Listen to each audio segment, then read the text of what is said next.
High বন্ধুরা, কেমন আছো তোমরা সবাই? আশা করি ভালো আছো। তো সকাল সকাল সব কামসা শেষ করে চলে গেলাম এই যে শিবের মাথার জল ডালতে, শিবরাত্রি। তো দেখো বন্ধুরা কী কী নিয়েছি, দুধ, ঘি, বেল, পলটল সব কিছু নিলাম। তারপরে চলে এলাম এই যে মন্দির। এখানে আমি মন্দিরে যাইনি, যে জায়গাটায় এসেছি এইখানেও যে মানে খুব গরম জায়গা, শিবের বাড়ি। এইখানে শিব ঠাকুরের পূজাও হয়, তারপরে দুর্গা মা আছে, খুব গরম জায়গা ওই জায়গাটা। তো এইখানে এসেছি, প্রচুর লোক এসেছে এখানে। দেখো বন্ধুরা কীরকম, তো আশা করি ভালোই লাগবে ভিডিওটা।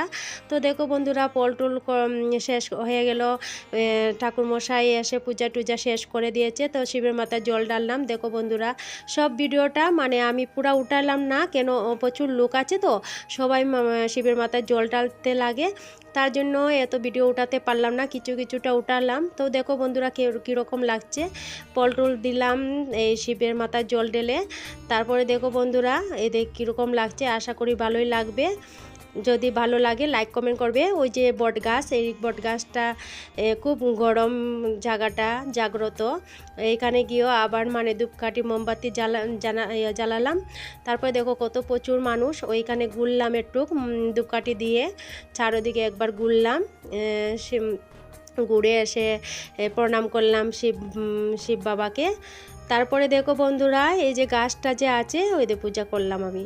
গাছটা যে আছে ওই গাছটা দিয়ে আমি দেখাচ্ছি তোমাদেরকে, দেখো ওই যে গাছটা যে আছে, ওই গাছটা দিয়ে একটা জ্বর গিয়েছে, এই গাছটার থেকেই আর একটা গাছে গিয়ে লাগলো। দেখো আর ওই যে মানে দেখাচ্ছে এই যে শিবে মানে গাছের থেকেই আপনি একটা জ্বর এসেছে, ওই যে গাছটা দেখো কীরকম লাগছে বন্ধুরা। তারপরে খিচুড়ি টিচু দিয়ে দেওয়া হয়ে গেল, খিচুড়ি সবাই বসেছে, আমরাও খেয়ে নিলাম। এ দেখো খিচুড়ি খাচ্ছে সবাই।